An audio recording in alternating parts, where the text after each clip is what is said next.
Vaak zijn we geneigd om te denken, het is nog niet zo erg, dus we kunnen nog even wachten. Ik zou aanraden om te denken, het is nog niet zo erg, dus laten we nu iets doen.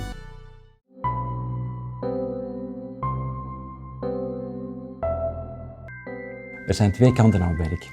Simpelweg gezegd, een goede kant en een slechte kant. De goede kant zijn hulpbronnen. De slechte kant is werkeisen. En de vraag is nu of u meer hulpbronnen dan wel werkeisen hebt in uw werk.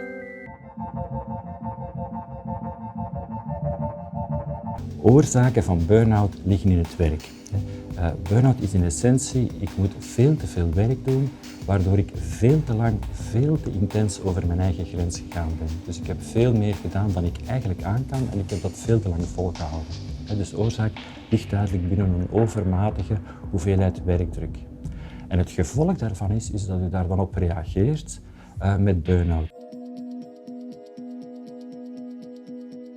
Des nouvelles organisations du travail qui ont introduit toute une série de modalités de gestion, et en particulier une modalité organisationnelle majeure qui a changé le rapport au travail, c'est les évaluations individuelles des performances.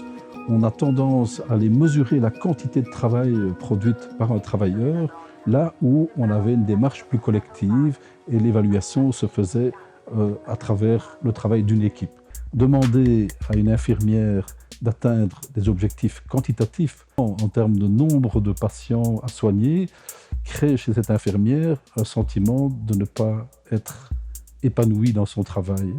Een recent fenomeen heden ten dagen is natuurlijk dat je omwille van ICT, dus elektronische apparatuur zeg maar, meer en meer prikkels krijgt, de hele tijd verbonden kunt zijn met alles en iedereen en dat er ook een beetje een cultuur ontstaan is dat alles snel moet gaan en dat er heel veel informatie uitgewisseld moet worden. De mensen moeten daar heel snel op reageren. Het gevolg daarvan is natuurlijk een overprikkeling, een overbelasting en eigenlijk ook uitputting. La particularité pour les risques psychosociaux, c'est que le danger il se trouve en fait un peu partout sur le lieu du travail. Alors le danger psychosocial, on peut le retrouver évidemment au niveau de l'organisation du travail, le contenu du travail, au niveau des conditions de travail, des conditions de vie au travail et des relations interpersonnelles au travail.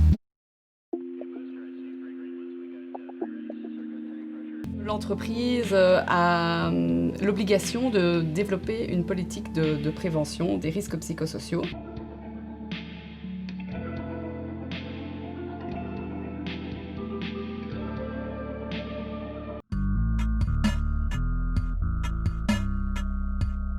Dus de verschillende vormen van procedures. Wij onderscheiden de informele interventieprocedure en de formele interventieprocedure. Die informele weg is zeker belangrijk, omdat daar ook door luistertechnieken mensen te ondersteunen en soms ook te wijzen op hun eigen problemen, verder naar oplossingen gezocht wordt, zonder dat er eigenlijk schade berokkend wordt. La vraie question qui émerge aujourd'hui, c'est celle de comment bien travailler et ensemble.